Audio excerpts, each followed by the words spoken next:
Hey guys, it's Brian. Welcome to the awards contender. I am back home from the Toronto Film Festival. As of this recording, I got in just a few hours ago, and now I am here to talk about Frankenstein from Guillermo del Toro. I'm very excited to give you my review of this film and a few other movies I saw at TIFF. I will not be reviewing everything for you. I saw 21 films in total. I have 2 to 3 more to review individually, and then I will give you my ranking video. All 21 films ranked from worst to best, so watch out for that. Today we are talking about Frankenstein, which I was very much anticipating at TIFF. I had heard mixed to good things out of Venice. That gave me a little pause because I know Del Toro has been working really hard on this project, has wanted to make it for many, many years. I mean, if you look at his early work, there is an element of Frankenstein. In many of his films he has done, going back decades. So it makes sense that eventually he was going to make his own 2.5-hour big epic Frankenstein production with an all-star cast, incredible cinematography and production design and makeup and all of it. On a technical level, this movie is pretty solid. On a storytelling level, it works in fits and starts. I very much recommend that you see it. If you are a Del Toro fan, if you have liked or loved many of his movies, you are going to get something out of Frankenstein. This is not a bad film. I wouldn't even call it an okay film. It's a good movie. I'm happy I got a chance to see it at the premiere at TIFF, with Del Toro introducing the movie, the entire cast there, or most of the cast there, for a Q&A. It was a very special night. This was the way to watch Frankenstein. It's going to Netflix in November, and if you're going to watch this, it should be on the biggest screen possible. To put on this version of Frankenstein just at home on your TV, I think the movie might work even less for people who just put this on their home TV on Netflix. You should see this in a theater if you have the opportunity. I very much recommend that. Is this one of Del Toro's best? No. There is something lacking in the first hour. I could never quite put my finger on. I think what might have happened is that Del Toro is so close to this material, he loves it. I think his clear determination to make this as faithful to the novel as possible, to not get anything wrong. He's kind of ripped out a lot of the emotion of the piece. I do think he forgot at certain points, especially in the first hour, to make this a really engaging story, especially for those of us who have seen countless adaptations of Frankenstein. They have made so many throughout the years. It's not just the 1931 film starring Boris Karloff that I know very well. Pretty much every decade since then, we've had at least 1 or 2 adaptations of Frankenstein. I've seen 5 or 6 of them, maybe more. And so I was going into this one, even after some of the mixed responses out of Venice, I went in hoping for something really great. The best possible adaptation of Frankenstein a modern film could give us. That's what I wanted to see.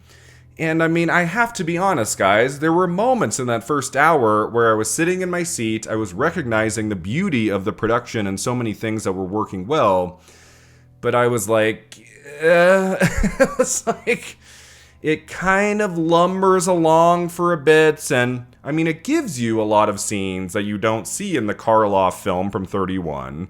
It gives you moments from the novel that aren't always in every adaptation. This is a 2.5-hour film, and Del Toro is not interested in just giving you the basics like everything we know from previous adaptations. He wants to make it a little bit more complex, have the pacing a little bit slower than usual, and that might have worked for me if I was more engaged by the narrative and the pacing and stuff. I have nothing against a slow-moving film. This could have been 3 hours, 3.5 hours, fine. I mean, it's Frankenstein, it's a good cast, it's Del Toro. I mean, it's how can you go wrong? I think what is disappointing some of us about this is that it's good, and there was potential for greatness, but some elements of the narrative just keep holding it back, which I'll talk about. So even though this is a positive review, I don't want you to think I didn't like the movie. I very much liked it. I would happily watch it again down the road. There's a lot to really admire here. It just seems like this film, more than anything else coming out in 2025, should have been a slam frickin' dunk. One of the best monster movies of the decade, easily. And that's not what you get here. I mean, some people I've talked to at TIFF really love this. I talked to someone who said it was his favorite film of the week. So it's not to say everyone's walking out of Frankenstein shrugging their shoulders like it's fine. Some people are really digging it, which I like to hear, that's great. But I was not one of them, So this movie is basically split into two parts. The first part is all about Victor Frankenstein, what happens to him and how he comes to create the monster, the creature. And the second part of the movie, you get to see the journey of the monster through his own eyes, like his point of view. So if you're a Jacob Elordi fan and you want to see what he's up to in this movie, he is not hidden in the shadows for like 90% of the running time. You are going to get a lot of Jacob Elordi. In that first section, you really get a sense of like what leads Victor Frankenstein down this path toward madness and creating this person like out of various body parts.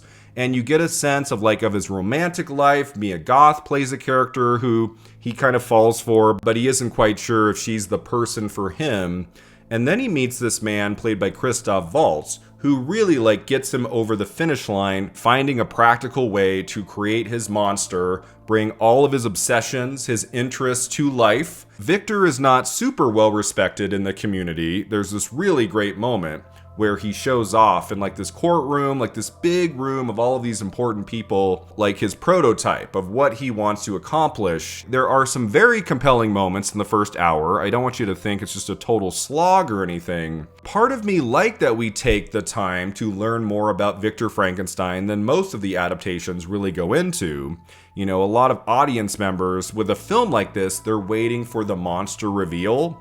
And even though Del Toro, he doesn't wait to the end, you get to see Frankenstein's monster and everything to do with Jacob Elordi around the halfway mark. It's not at the very end of the film or anything, but you do have to be patient. The movie takes its time setting up Victor Frankenstein, all of his motivations and, his relationships with various people in this community. And some of it's interesting, some of it's not. There were at least 3 or 4 scenes I was like, okay, we could hurry this up.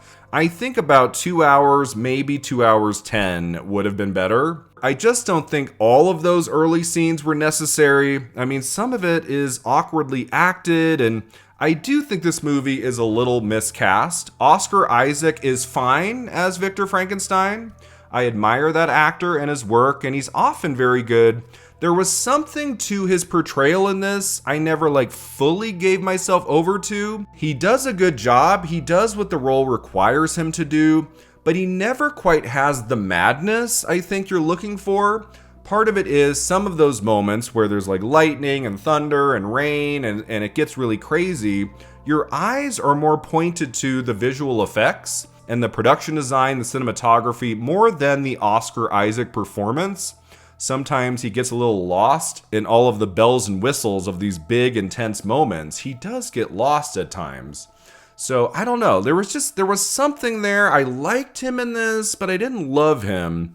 And then I do think there's 2 absolute miscastings in this. Mia Goth just kind of sits there on the screen. There is very little to her character, to her performance. She's like the one female character in this movie of worth. Mia Goth has done great work in some other horror films and things. You would think she would blend into this world really well, but she never does. I just kept thinking I was watching Mia Goth. She didn't really create a character of substance in this. So that was disappointing. And then I found Christoph Waltz also to be kind of out of place. He's fine. He's always an interesting actor to watch in a movie.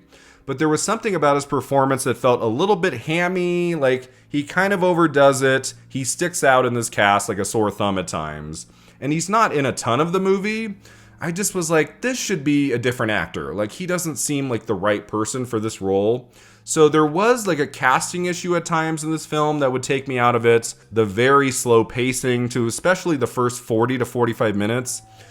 You could argue, well, it draws you into the story, but we know this story, right? Frankenstein is one of the most adapted films of all time. And while I admire Del Toro is not just getting right to the monster and getting to the havoc and mayhem, I admire that about this adaptation. I just don't think like those first 40 to 50 minutes quite work as well as they should. But let me tell you, it is worth the wait for Jacob Elordi as Frankenstein's monster. I think he's called the Creature in the credits. And I guess like of any adaptation I've seen with this character, this is like the least scary he's ever been. This is a much more vulnerable portrayal of the character, someone who doesn't know his place in the world, and he's just trying to figure it out one step at a time, whether he's locked up in a castle, whether he is like out of the castle, like on his journey, wants to find purpose, even though pretty much every figure he comes across wants him dead. This movie fully comes to life, like no pun intended, right? Like it comes to life in a big way once we are spending time with Jacob Elordi as the monster. This is a stunning physical and emotional performance. One of the best, I would say, I've seen in 2025. Like, I've been a big fan of Elordi's work. 2023, he gave us Saltburn and Priscilla. He's been very smart in his choices, working with really talented directors. Now he's working with Del Toro, with a character that's just, it's been done so much. It's like, what kind of an original portrayal can you bring to Frankenstein's monster at this point? You know, he's very intimidating, he's very tall, he has the immense physical presence that the character needs for especially a movie like this one. But also, pretty much once you meet him, like, there's empathy there. You feel sad for him. Kind of like how Boris Karloff played the character in the first two Frankenstein films from the 30s. This is not a monster to be fearful of, right? In the way Elordi portrays him, you want him to succeed. You want him to be okay. You feel bad all throughout the second half in all of the adversity he's facing, in his journey to find Victor and find common ground with his creator. You cheer when he battles the bad guys, like when he takes guys down who are trying to kill him. It's always like a cheers-worthy moment. It's always really great. You know, the film opens with an action scene, which is part of the trailer, that is really spectacular, and obviously you haven't really met the monster yet, but you are intrigued from the get-go. I wasn't sure, like months ago, how Jacob Elordi would pull this off. I was like, I don't know, even though he has the presence, he's very tall and everything, there is kind of a sweetness to his face, and I was like, how is that going to work for the monster, like the quote-unquote villain, right, of the movie? I think Andrew Garfield was cast first, and then he had to step aside. Elordi came in. Garfield would have been interesting too. He probably would have done a good job as well, but I think Elordi is just right. Like, what I was really impressed by in his performance was the physicality of it. In his first few scenes, he's like learning how to move, how to walk, how to speak. And all of the physicality of what he's doing in those early scenes are really impressive. They're really fantastic. He's not just standing up and, you know, starting to speak a little bit and looking around the room all amazed. You really feel like this is someone who has just been birthed into the world and trying to find like how to move throughout it. What Elordi brings to this physically is really great. I was really impressed by that. Jacob Elordi gives a very complex performance in this. I don't think he can get in at the Oscars. I just would be surprised by that. I think he only would have had a shot to get into Best Supporting Actor at the Academy Awards if the movie was a masterpiece. If this was through the roof, everybody was raving about it. It was like Del Toro's best film, one of his 3 or 4 best movies. Everybody was going nuts for Frankenstein, and we wanted to give it a nomination in the acting categories. Then Elordi, like, maybe could have a shot. I just think because the movie is good, not amazing, I do think that hurts his chances, but like supporting actor right now, there is a little wiggle room. I wouldn't be surprised to see him get in somewhere. Like, if you were really taken with this film, you were going to love Jacob Elordi's performance in this. So, like, I don't know, like, it's possible. I just think the film had to be stronger to make him a genuine, like, threat in Best Supporting Actor at the Oscars. And again, on a technical level, this is very, very, very good work. It's going to get in at the Oscars in at least 3 or 4 categories, I think.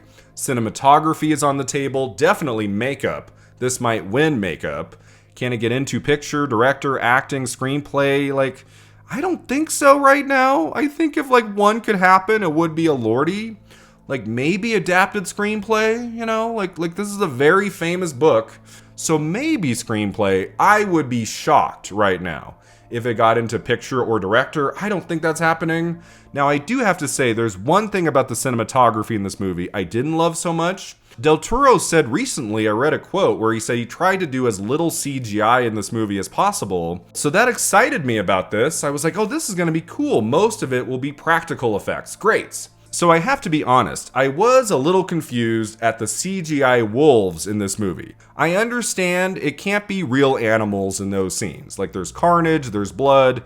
I get it, but it doesn't look real at all. It immediately took me out of the movie. And this is when the film's getting better, like in the second half. There is a moment of wolves like rampaging through this property that it looked so fake. I was like, Del Toro, I don't know. I was just like, how did he sign off on these visual effects? But for the most part, like the visual effects, the cinematography, the production design, the makeup job on the monster, like all really fantastic work. Oscar nomination worthy for sure. And I don't want to make this film sound like it's a chore to get through. It's not. Even in the slower part of the early half of the movie, even the slowest moments, there's a lot to look at and admire with the production design and the cinematography. This is clearly a vision of someone who has wanted to bring the story to life, on his own terms, for many years and decades. And even though it's not a home run, there are some issues in this film, it's not going to be on my top 10 list.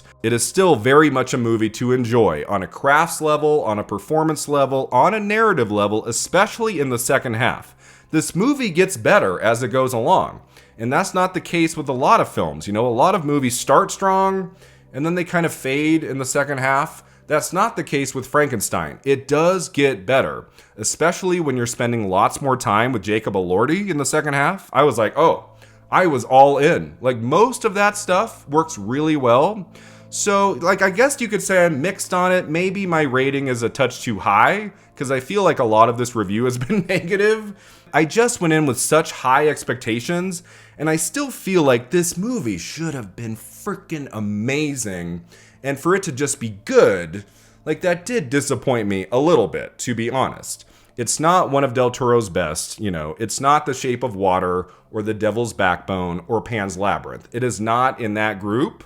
I would put it 1 or even 2 notches down from those. But it's still a very good Del Toro film, very watchable, and this is going to be an Oscar player in a variety of technical categories. It is still very much worth your time, especially for that Jacob Elordi performance. Holy frickin' cow.